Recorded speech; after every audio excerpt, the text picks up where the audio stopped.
അസ്സലാമലൈക്കും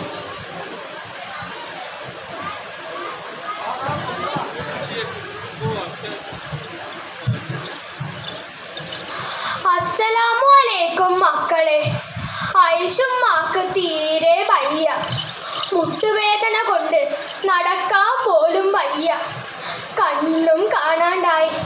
ഈ വയസ്സുകാലത്ത് ഉമ്മാനെ നോക്കാൻ ആരുമില്ല. മോൻ സുലൈമാൻകുട്ടി അങ്ങ് വിദേശത്താ. വലിയ കച്ചവടക്കാരനാ.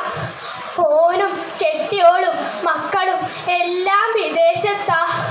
ഉമ്മാനെ നോക്കാൻ സമയമില്ല. വന്ന് വയസ്സന്മാർ മാത്രം